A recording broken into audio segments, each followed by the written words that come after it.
Welcome to YouTube channel Y R S class में एक बार फिर से आप सभी लोगों का बहुत बहुत स्वागत है।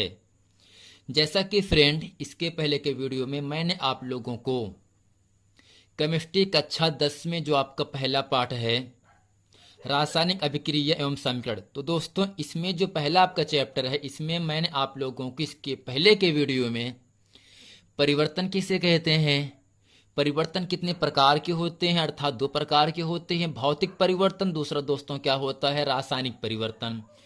दोस्तों इसके साथ साथ ही मैंने आप लोगों को रासायनिक अभिक्रियाओं की परिभाषा इसके पहले के वीडियो में अच्छे तरीके से बता दिया था। दोस्तों यदि आपने इसके पहले के वीडियो नहीं देखे तो नीचे लिंक दिया गया है, वहां जाकर आप इस वीडियो को देख सकते हैं। और यदि आप इस चैनल पर नए हैं तो इसे आप लाइक, सब्सक्राइब और शेयर जरूर कर दें ताकि इसी तरह के नेक्स्ट वीडियो आप लोगों तक आसानी से पहुंचता रहे। तो दोस्तों आज इस वीडियो में हम पढ़ेंगे रासायनिक अभिक्रियाओं के प्रकार। दोस्तों क्या पढ़ेंगे?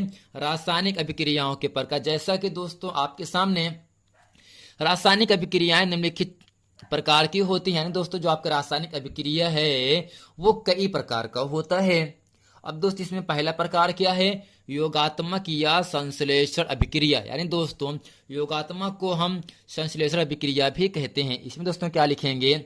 ऐसी अभिक्रियाएं जिसमें दो या दो से अधिक पदार्थ, तत्व या यौगिक परस्पर संयोग करके, परस्पर मिल करके एक नया पदार्थ बनाते हैं या एक नया उत्पाद बनाते हैं, इस क्रिया को योगात्मक अभिक्रिया कहते हैं। यानी दोस्तों कहने का मतलब इतना है, ऐसी रासायनिक अभिक्रियाएं जिसमें दो या दो से अधिक पदार्थ, तो दोस्तों इसमें क्या है? F ये पहला पदार्थ है, सल्फर क्या दूसरा पदार्थ है, चाहे दो हो चाहे दो से ज्यादा हो।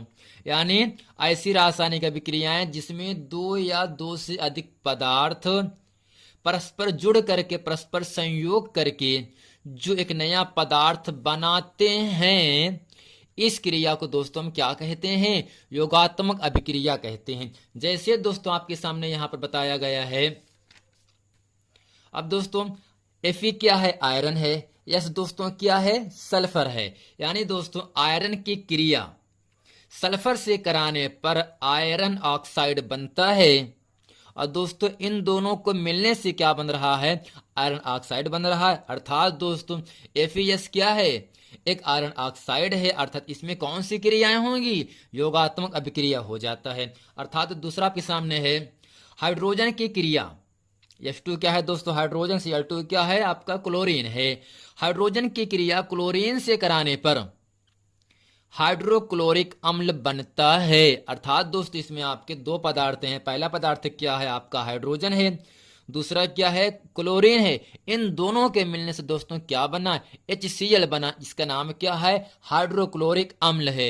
अब दोस्तों यहां पर आपका अगला आपका आता है यहां से CaO,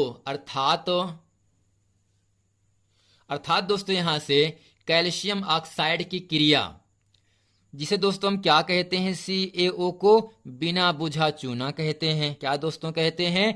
CaO अर्थात कैल्शियम ऑक्साइड, जिसका नाम क्या है दोस्तों?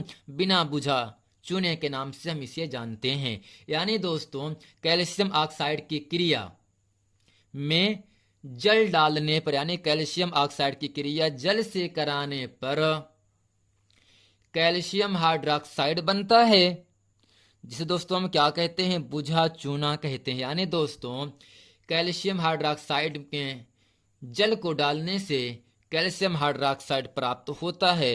अर्थात दोस्तों CaOH का वेव2, इसे हम क्या कहते हैं? बुझा चूना कहते हैं। तो दोस्तों उम्मीद करते हैं योगात्मक अभिक्रिया किसे कहते हैं इसे अच्छे तरीके से आप लोग समझ गए होंगे। अब दोस्तों अगला आपके सामने यहां से आता है विस्थापन या प्रतिस्थापन अभिक्रिया। दोस्तों क्या है? विस्थापन या प्रतिस्थापन अभिक्रिया। दोस्तों इसमें लिखेंगे ऐसा तत्व या परमाणु जो अधिक क्रियाशील होने के कारण कम क्रियाशील तत्व को यौगिक से विस्थापित करके, यानी उसके स्थान को हटा करके उसका स्थान स्वयं ले लेते हैं, विस्थापन या प्रतिस्थापन अभिक्रिया कहलाती है। यानी दोस्तों कहने का मतलब इतना है, जब हम कॉपर सल्फेट के विलयन में दोस्तों क्या है CuSO4 क्या है? कॉपर सल्फेट है।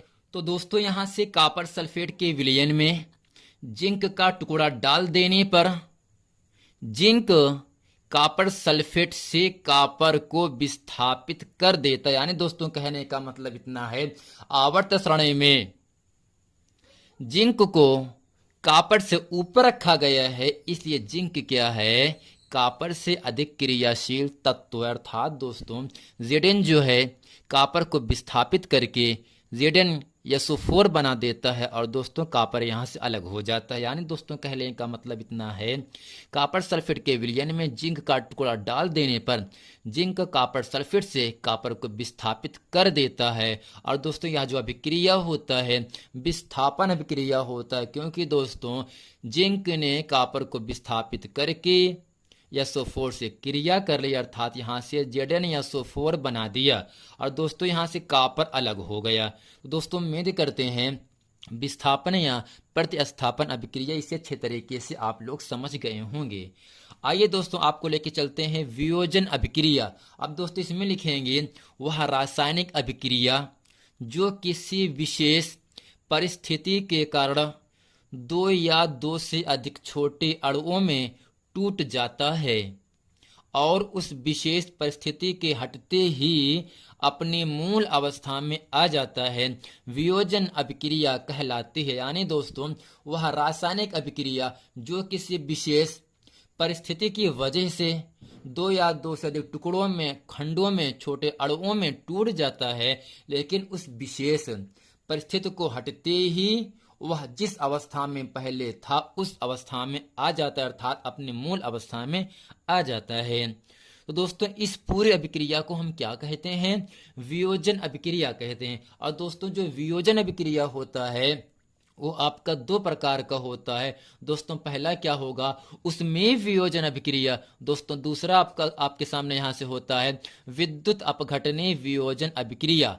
तो दोस्तों जो आपका उसमें वियोजन अभिक्रिया होता है वह किसे कहते हैं? वह रासायनिक अभिक्रिया जिसमें किसी भी यौगिक को उष्मा या ताप देने पर दो या दो से अधिक या अभिकारकों में टूट जाता है और ठंडा करने पर यह अपनी मूल अवस्था में आ जाता है, उसमें वियोजन अभिक्रिया कहलाता है। अर्थात दोस्तों जो उसमें वियोजन अभिक्रियाएं होती हैं वह एक प्रकार से उत्क्रमणीय अभिक्रियाएं होती हैं। दोस्तों उत्क्रमणीय का मतलब ये होता है, जैसे आपके पास NH4Cl है, अमोनियम क्लोराइड है, जब इस पर हम ऊष्मा ताप डालते हैं तो ये NH3 अलग और HCl अलग हो जाता है। लेकिन जब NH3 प्लस HCl को हम गर्म करते हैं तब यह फिर बन जाता है NH4Cl। अर्थात दोस्तों अमोनियम का जलना या ताप इस पर प्रवाहित करना भी एक आपकी उसमें वियोजन अभिक्रिया के अंतर्गत जाता है।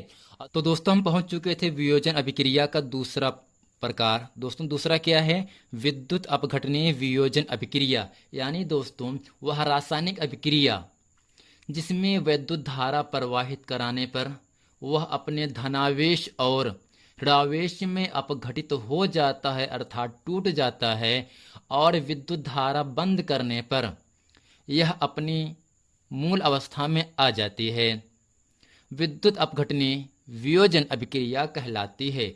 जैसे दोस्तों अमोनियम क्लोराइड में विद्युत धारा प्रवाहित कराने पर यह NH4 प्लस और Cl माइनस में अपघटित हो जाता है। यानी दोस्तों अगर आपके सामने एक नौसादर है अर्थात NH4Cl है, क्या है दोस्तों? NH4Cl, इसे दोस्तों क्या कहते हैं? अमोनियम क्लोराइड कहते हैं। अब दोस्तों करना क्या है? इस पर हमें क्या करना है? इस पर दोस्तों हमें विद्युत धारा जब प्रवाहित करना पड़ता है तब दोस्तों यह होता क्या है? NH4 प्लस और दोस्तों Cl माइनस में टूट जाता है। अब दोस्तों इसी के साथ आपका NaCl क्या है? नमक है। यानी दोस्तों NaCl पर जब हम विद्युत धारा प्रवाहित करते हैं, करंट को प्रवाहित करते हैं, तो दोस्तों Na प्लस और Cl माइनस में टूट जाता है। इसी प्रकार दोस्तों CuSO4 अर्थात कॉपर सल्फेट में जब हम विद्युत धारा प्रवाहित करते हैं तब यह Cu+2 और दोस्तों SO4-2 में विघटित हो जाता है। अर्थात दोस्तों कहने का मतलब इतना है, वह रासायनिक अभिक्रियाएं जिसमें विद्युत धारा प्रवाहित कराने पर वह अपने धनावेश और ऋणावेश में टूट जाता है, अपघटित हो जाता है और दोस्तों विद्युत धारा बंद करने पर यह अपनी मूल अवस्था में आ जाता है। विद्युत अपघटन वियोजन अभिक्रिया दोस्तों यही कहलाता है। अर्थात दोस्तों अमोनियम क्लोराइड में विद्युत धारा प्रवाहित कराने पर यह NH4+ और Cl- में टूट जाता है। इसी प्रकार दोस्तों NaCl और कॉपर सल्फेट में हम जब विद्युत धारा प्रवाहित कराते हैं तो Cr+2 और SO4-2 में विघटित हो जाता है। तो दोस्तों उम्मीद करते हैं ये पूरा प्रश्न वीडियो आप लोगों को बहुत अच्छे तरीके से समझ में आ गया होगा। मिलते हैं फ्रेंड नेक्स्ट वीडियो में, तब तक के लिए थैंक यू।